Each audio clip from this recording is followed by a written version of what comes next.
BNP দল হিসেবে এবং তাদের বুদ্ধিজীবীরা এইরকম আসন সংখ্যার কথা কিন্তু বলছে 200-র বেশি পাবে, বলছে না? বলছে জামাত এনসিপি 80টার মতো পাবে, তাই হয়েছে। আমার প্রশ্ন হইতেছে এত নিখুঁত প্রেডিকশন কেমনে করলো? তার মানে আগে থেকে সাজানো ছিল, তাই না? আচ্ছা, এই যে 208টা সিট যে পেলো, এইরকম আওয়াজ কি বিএনপি ছিল যে 208টা সিট পাবে? ইলেকশনের মাঠে ছিল, বরং উল্টাটা ছিল। এই লেভেলে জিততে হইলে তো একটা ইস্যু লাগে রে ভাই, বড় ইস্যু লাগে, যে ইস্যুতে সারা দেশ র্যালি করবে। 2008 সালে ইস্যু ছিল বিএনপির দুর্নীতি, সেজন্য আওয়ামী লীগ জিতেছিল, এরকম জিতেছিল। 70-এর নির্বাচনে ছিল স্বায়ত্তশাসন, এজন্য মুজিব জিতেছিল। এবার কি কি ছিল? ফ্যামিলি কার্ড, মানে মানুষ পাগল হইয়া ফ্যামিলি কার্ডের জন্য সাপ্পর ফাইরা ভোট দিছে। আপনারা সবাই দেখেছেন যে মামুনুল হককে বিজয় ঘোষণা করছে সব কয়টা মিডিয়া, তারপরে ওই খবর সবাই মুছে দিছে।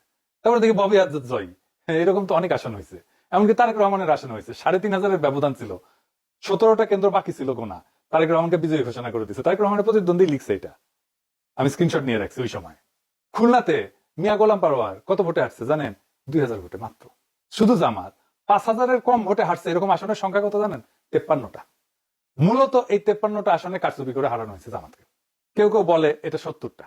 জামাত তাইলে প্রকৃতপক্ষে আসনগুলোতে জিতছে, কিন্তু ডিপ স্টেট সংখ্যা কমায় কয়টা দিতেছে?